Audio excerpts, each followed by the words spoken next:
Parlamento Nacional sugere para Presidente da República a teto de dia Moloch foi indulto para Richard Dasbach.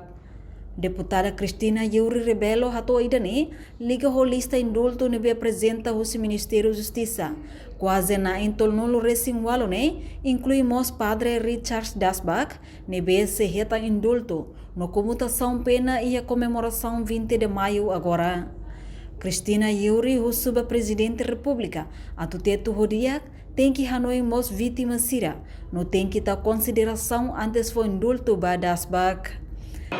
Agora, não é representante do povo, claro que a mim continua o uso da Sua Excelência Presidente, a teto rodia tem que Hanoi mos, público de Hanoi, sociedade civil de Hanoi, nem vítima sira nem.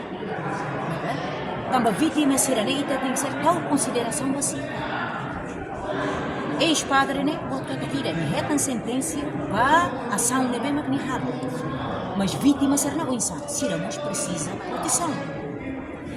E da nema que ita tem que ser a tu lolos, na fato. Kata banheira, Sua Excelência Presidente, care na noite a possibilidade de pôr indultos para prisioneiros sira, em caso de ita ex-padre, né? Hanoi halo de dia, teto clean, Hanoi nos liu para sentimento e tem vítima serne.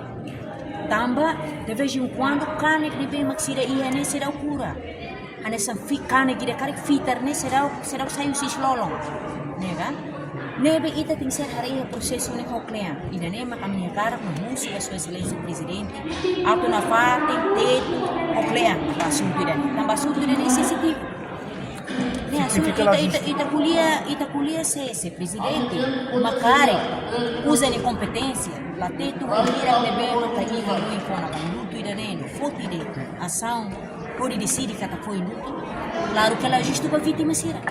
Em termos de legalidade, cara, é legal. Legalidade não é uma coisa em kata presidente usa de competência, bem foi luto, mas bem normalmente, essa lei de 2008 polia, quando vai em termos de prisão, e daí tem que saber em final fala. Normalmente totina lima caneia, mas foi bem ita baseia ba comportamento, baseia ba critério de mesma natura.